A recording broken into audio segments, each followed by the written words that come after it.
So, this happened about 5 years ago while I was 9 months pregnant. I was Christmas shopping at the mall with my then 7 and 15-year-old daughters one Saturday night in a very safe city with very low crime rate. There was an Applebee's connected to the mall, and we ended our shopping pretty late, and the mall stores were starting to close. So, I took my kids to the connected Applebee's for a late dinner.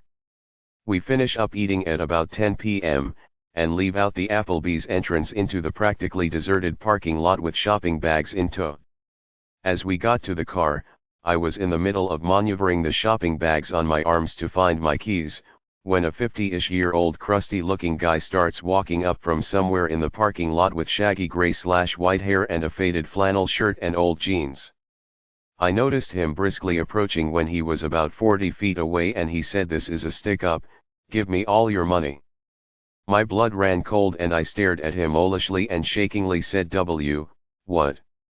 He then said he was just kidding and came up and stood right next to my daughters, who were standing on the other side of the car waiting for me to unlock the car to let them in.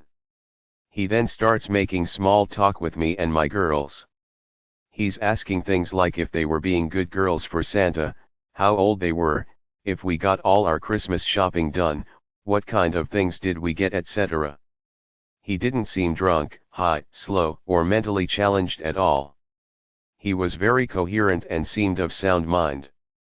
Mind you, I was a heavily pregnant woman, alone with my 2 daughters in a mostly deserted parking lot at 10 o'clock at night, who was being approached by a stranger who came and stood right next to my kids on the other side of the car, just shooting the breeze, talking to me and my kids with his hands in his pockets and occasionally looking over his shoulder.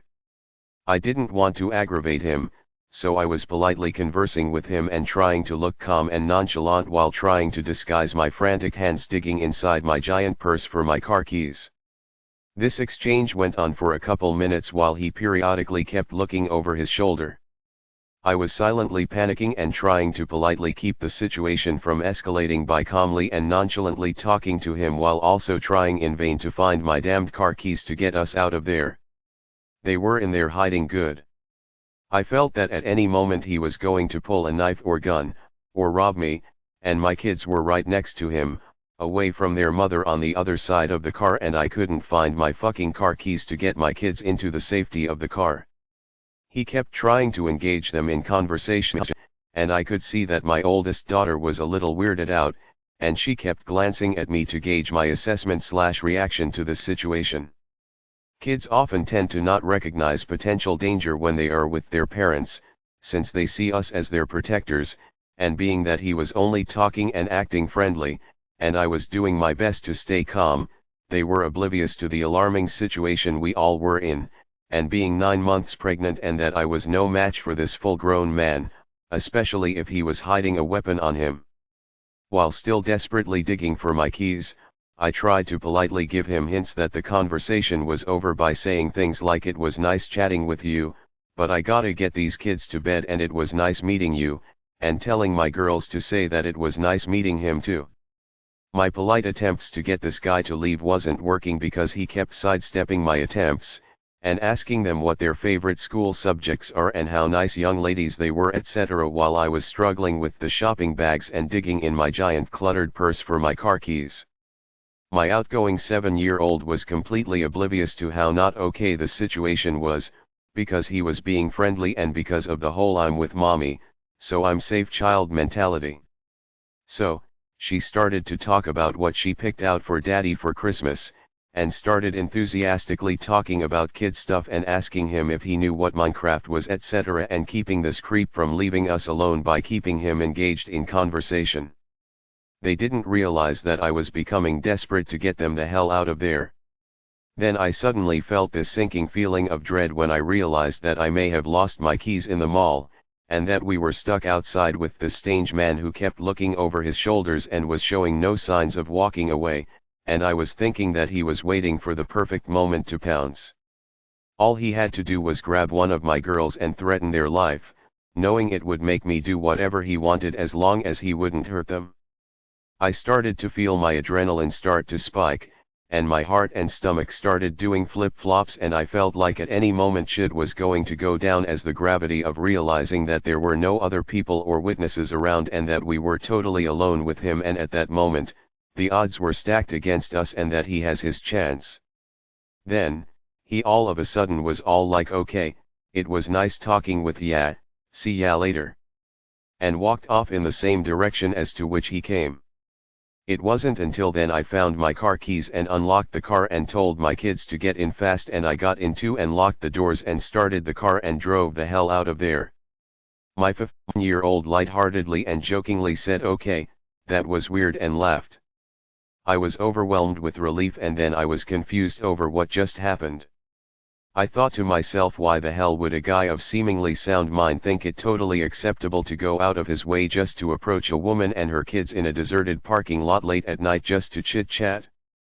But being that nothing bad happened, I brushed it off and joked about it too.